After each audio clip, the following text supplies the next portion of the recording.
علی بھائی اگلا سوال ہے، قرآن حکیم کے صورتوں کے نام کس نے رکھے ہیں؟ کیا یہ قرآن حکیم میں آئے ہیں یا پھر احادیث کی روشنی میں رکھے گئے ہیں؟ دیکھیں جی، اجماع امت ہے اس بات پہ کہ قرآن حکیم کے جو نام ہیں یہ اللہ تعالیٰ نے اپنے محبوب صلی اللہ علیہ وآلہ وسلم کو سکھائے اور آپ نے اپنی امت کو سکھائے۔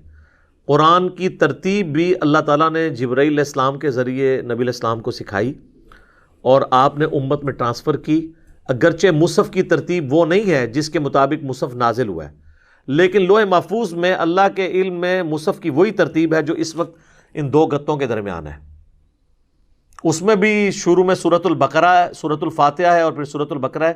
اس میں بھی اگرچہ جو قرآن میں نازل ہوئی صورت پہلے اس روئے عرض پہ وہ سورۃ العلق کی ابتدائی آیات تھی، لیکن بعد میں نبی علیہ السلام کو اسی ترتیب سے اللہ تعالیٰ نے قرآن حضرت جبرائیل کے ذریعے سکھا دیا۔ صحیح بخاری میں حدیث ہے کہ حضرت جبرائیل علیہ السلام ہر سال آ کے نبی علیہ السلام کے ساتھ دورہ قرآن کرتے تھے اور وہ آپ کو بتاتے تھے تو آپ ان کو سناتے تھے، اور آخری سال جس سال آپ کی وفات ہونی تھی 2 دفعہ حضرت جبرائیل آئے، اور اسی سے حضور سمجھ گئے کہ بس یہ 2 دفعہ اسی لیے آئے کہ یہ انشور کیا جا رہا ہے کہ قرآن اسی ترتیب میں ہے، اور نبی علیہ السلام نے وہ مصحف لکھوایا۔ اور پھر بخاری مسلم میں آتا ہے کہ نبی علیہ السلام نے سیدہ فاطمہ کے کان میں ایک بات کی تو وہ رو پڑی، اور پھر ایک بات کی تو وہ ہنس پڑی۔ تو اما عائشہ نے حضور کی وفات کے بعد یہ پوچھا اور کہا کہ جو میرا حق ہے تجھ پہ ماں ہونے کی حیثیت سے، مجھے بتا کہ اللہ کے نبی نے تجھ سے کیا کہا تھا۔ اچھا، سیدہ عائشہ بھی کتنی سمجھدار تھی، حضور کی زندگی میں نہیں انہوں نے پوچھا، ان کو پتہ تھا کہ اگر یہ بات بتانی ہوتی تو مجھے بتا دیتی، اگر فاطمہ کو بتائی تو مجھے نہیں بتائے گی، یہ راز کی بات ہے۔ تو پھر سیدہ فاطمہ نے کہا کہ پہلی دفعہ حضور نے کہا تھا کہ ان قریب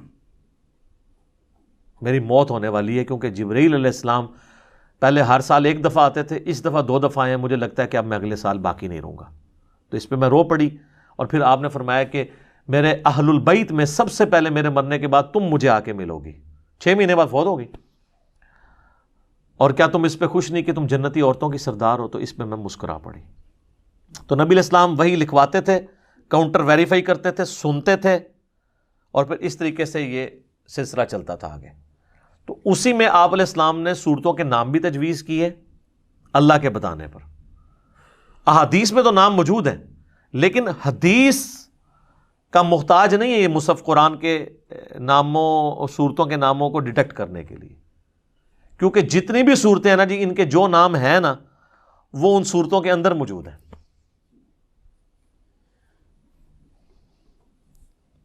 تو حدیث تک جانے کی ضرورت ہی نہیں ہے۔ سورۃ الفاتحہ، فاتحہ کہتے ہیں کھولنے والی کو، تو ظاہر مصحف کھل رہا ہے اس سے۔ اسے سورۃ الحمد بھی کہتے ہیں، تو الحمد تو موجود ہے اس کے اندر۔ سورۃ البقرہ، البقرہ لفظ موجود ہے اس کے اندر، گائے۔ اس کے بعد سورہ آل عمران، تو آل عمران کا ذکر موجود ہے سورہ آل عمران کے اندر۔ حضرت عیسیٰ علیہ السلام کے نانا تھے۔ اس کے بعد سورۃ النساء، تو نساء کا لفظ موجود ہے۔ اس کے بعد سورۃ المائدہ، مائدہ کہتے ہیں کھانے کو، جو آسمان سے نازل ہونے کے لیے دعا کی تھی، تو وہ موجود ہے۔ اللہم ربنا انزل علینا مائدۃ من السماء، مائدہ کا لفظ موجود ہے۔ سورۃ الانعام، چوپایا، چوپائے، تو الانعام کا لفظ موجود ہے۔ قرآن کی آپ کوئی ایک صورت بھی ایسی نہیں بتا سکتے کہ جس کا نام قرآن کے اندر اسی صورت کے اندر موجود نہ ہو۔ ہاں، کچھ نام ایسے ہوں گے جو اس میں موجود نہ ہو، احادیث کے ذریعے ہوں، لیکن وہ اس کو سپورٹیو ہوں گے، اور کئی کے ایک سے زیادہ نام ہے اور ایک سے زیادہ نام اس صورت کے اندر موجود ہیں۔ مثلا سورہ حامیم السجدہ، اس کے 2 نام ہیں، حامیم السجدہ، سب کانٹیننٹ میں لکھا جاتا ہے حامیم السجدہ۔ عرب کے قرآن میں نا اس سورت نمبر 41 کا نام لکھا ہوتا ہے سورہ فصلت، کتاب فصلت آیاتہ، یہ وہ کتاب ہے جس کی آیات کھول کھول کے تفصیل سے بیان کر دی۔ تو یہ فصلت کا لفظ اس سورت میں موجود ہے۔ ہمارے سب کانٹیننٹ کے قرآن میں سورۃ المؤمن لکھا جاتا ہے، سورت نمبر 40، لیکن عرب کے قرآن آپ اٹھائیں گے نا، ان کی آپ قرات کی اگر آپ ویڈیوز دیکھیں گے تو سٹارٹ میں وہ کہیں گے سورہ غافر، کیونکہ اس میں آتا ہے غافر الذنب، اللہ تعالیٰ مغفرت فرمانے والا ہے گناہگاروں کی گناہوں کی، تو وہ غافر لفظ بھی اس کے اندر موجود ہے۔ سب کانٹیننٹ کے قرآن کے اندر آپ کو سورہ بنی اسرائیل جو ہے 15ویں پارے کا آغاز لکھے گا بنی اسرائیل کے نام سے، لیکن جو عرب کے قرآن ہیں ان میں آپ کو ملے گا سورۃ الاسراء، سبحان الذی اسرا بعبدہ، تو بنی اسرائیل کا لفظ بھی اس میں موجود ہے، الاسراء بھی، رات کے وقت کی سیر کو الاسراء کہتے ہیں۔ تو قرآن کی سورتوں کے ایک سے زیادہ نام ہیں، ایک ایک نام تو سورت میں موجود ہے، اکثر دوسرے نام بھی موجود ہیں یا احادیث میں بعض اوقات ہیں، جیسے کہ سورۃ الملک ہے۔ ابو داؤد و ترمذی میں حدیث ہے قرآن میں 30 آیات کی ایسی سورت ہے جو اللہ سے جھگڑا کرے گی اور اپنے حامل کو بخشوا لے گی۔ حامل سے مراد ہے اس کو پڑھنے والا اور اس پہ عمل کرنے والا، حفظ کرنے والا نہیں، خالی پڑھنے والا نہیں، حامل، اور وہ ہے تبارک الذی بیدہ الملک۔ تو وہ تو اسی سے سٹارٹ ہوتی ہے، اس لیے آپ دیکھیں گے بعض قرآن میں اس سورت کا نام لکھا ہوتا ہے سورہ تبارک، لیکن بعض قرآنوں کے اندر جو ہمارے سب کانٹیننٹ کے ہیں اس کا نام لکھا ہوتا ہے سورۃ الملک، وہ بھی آیا تبارک الذی بیدہ الملک وہو علی کل شیء قدیر۔ اچھا، اور احادیث کے اندر اس کے اور نام بھی ہیں، سنن دارمی کے اندر منجیہ، نجات دلانے والی، کیونکہ عذاب قبر سے یہ نجات دلانے والی ہے۔ اب یہ جو ہے نا منجیہ، اب یہ تو قرآن میں موجود نہیں ہے لیکن احادیث کے اندر آ گئے۔ تو قرآن پاک کی صورتوں کی ترتیب بھی الہامی ہے، صورتوں کے نام بھی الہامی ہیں، مصحف کی ترتیب یہ وہی ہے جو بل ہوا قرآن مجید فی لوح محفوظ ہے، کیونکہ آپ کو پتا ہے کہ 80s میں یہ فتنہ سلمان رشدی کا بھی سامنے آیا، اور اسی دوران بنگلہ دیش میں ایک وہ عورت تھی تسلیمہ نسرین، ویسے آج کل دونوں جو ہے نا